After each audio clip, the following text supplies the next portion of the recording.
ಸ್ವತ್ತು ಮಾಡಿಕೊಡಲು ಹಣಕ್ಕೆ ಡಿಮ್ಯಾಂಡ್ ಇಟ್ಟ ರೆವಿನ್ಯೂ ಇನ್ಸ್ಪೆಕ್ಟರ್.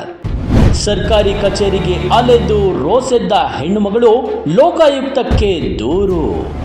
ಲಂಚ ಪಡೆಯುವಾಗ ರೆಡ್ ಹ್ಯಾಂಡ್ ಆಗಿ ಸಿಕ್ಕಿಬಿದ್ದ ರೆವಿನ್ಯೂ ಇನ್ಸ್ಪೆಕ್ಟರ್. ಸರ್ಕಾರಿ ಅಧಿಕಾರಿಗಳಿಗೆ ಸಂಬಳದ ಜೊತೆ ಮಂತ್ಲಿ ಗಿಂಬಾಳನೂ ಇಲ್ಲ ಅಂದ್ರೆ ಅವರು ಐಷಾರಾಮಿ ಜೀವನ ಸಾಗಿಸೋದಾದ್ರೂ ಹೇಗೆ ಹೇಳಿ? ಸರ್ಕಾರಿ ಅಧಿಕಾರಿಗಳನ್ನು ಗಮನಿಸಿ ನೋಡಿ. ಕಾಸ್ಟ್ಲಿ ಕಾರು, ಬಂಗಲೆ, ಲಕ್ಷಕ್ಕೆ ಬೆಲೆ ಇಲ್ಲದೆ ಕೋಟಿ ಕೋಟಿ ಲೂಟಿ ಮಾಡಿಟ್ಟುಕೊಂಡ ಆಸ್ತಿ ಇಲ್ಲದ ಅಧಿಕಾರಿಯನ್ನು ಹುಡುಕಿದರೂ ಸಿಗಲ್ಲ. ಹಾಗಂತ ದಕ್ಷ ಅಧಿಕಾರಿಗಳೇ ಇಲ್ವಾ ಸ್ವಾಮಿ ಅಂತ ಪ್ರಶ್ನೆ ಮಾಡಬೇಡಿ. ಸಂತೋಷ್ ಹೆಗ್ಡೆ ಅಂತಹ ಆದರ್ಶ ಅಧಿಕಾರಿಗಳು ಈಗಲೂ ನಮ್ಮ ಕಣ್ಣ ಮುಂದೆ ಇದ್ದಾರೆ.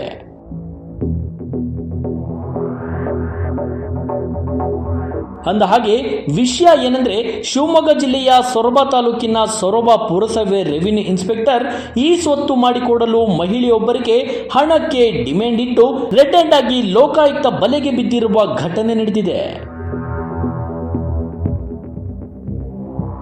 ಇಲ್ಲಿ ಕಾಣುತ್ತಿರುವ ಈತನ ಹೆಸರು ವಿನಾಯಕ್. ಈತನೇ ಸೊರಬ ಪುರಸಭೆಯ ರೆವಿನ್ಯೂ ಇನ್ಸ್ಪೆಕ್ಟರ್ ಆಗಿ ಕಾರ್ಯನಿರ್ವಹಿಸುತ್ತಿರುವ ಅಧಿಕಾರಿ. ಪ್ರತಿಭಾ ಎನ್ನುವ ಮಹಿಳೆ ಈ ಸ್ವತ್ತು ಮಾಡಿಕೊಡಿ ಎಂದು ಇವರ ಬಳಿ ಬರ್ತಾರೆ. ಆಗ ಸೊರಬ ಪುರಸಭೆಯ ರೆವಿನ್ಯೂ ಇನ್ಸ್ಪೆಕ್ಟರ್ ವಿನಾಯಕ್ 40,000 ರೂಪಾಯಿಗೆ ಲಂಚಕ್ಕೆ ಬೇಡಿಕೆ ಇಡ್ತಾರೆ.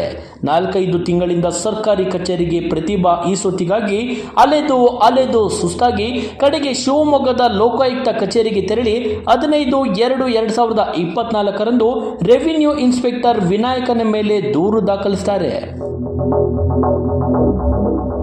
ಪ್ರತಿಭಾ ಅವರ ದೂರಿನ ಆಧಾರದ ಮೇಲೆ ಲೋಕಾಯುಕ್ತ ಎಸ್ಪಿಒ ವಾಸುದೇವ್ ರಾಮ್ ಅವರ ಮಾರ್ಗದರ್ಶನದಂತೆ ಡಿವೈಎಸ್ಪಿ ಉಮೇಶ್ ಈಶ್ವರ್ ನಾಯಕ್ ನೇತೃತ್ವದ ಒಂದು ತಂಡ ರಚನೆಯಾಗ್ತದೆ. ಈ ತಂಡವು ಸೊರಬ ಪುರಸಭೆ ರೆವಿನ್ಯೂ ಇನ್ಸ್ಪೆಕ್ಟರ್ ವಿನಾಯಕನಿಗೆ ಬಲೆ ಬೀಸ್ತಾರೆ.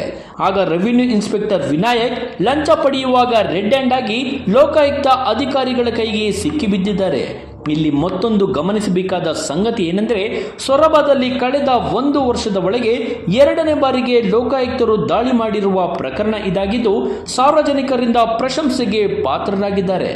ಒಟ್ಟಾರೆ ಅಕ್ರಮವೆಸಗುವ ಅಧಿಕಾರಿಗಳಿಗೆ ಲೋಕಾಯುಕ್ತವು ಹೀಗೆ ಸಿಂಹ ಸ್ವಪ್ನವಾಗಿ ಕಾಡುತ್ತಾ ಸದಾ ಕಾರ್ಯೋನ್ಮುಖವಾಗಿರಲಿ ಎನ್ನುವುದೇ TV12 ಕನ್ನಡದ ಕಳಕಳಿ. ವಿಜಯ್ ಗೌಳಿ, TV12 ಕನ್ನಡ, ಸೊರಬ. TV12 ಕನ್ನಡ, ಇದು ಕನ್ನಡಿಗರ ಧ್ವನಿ.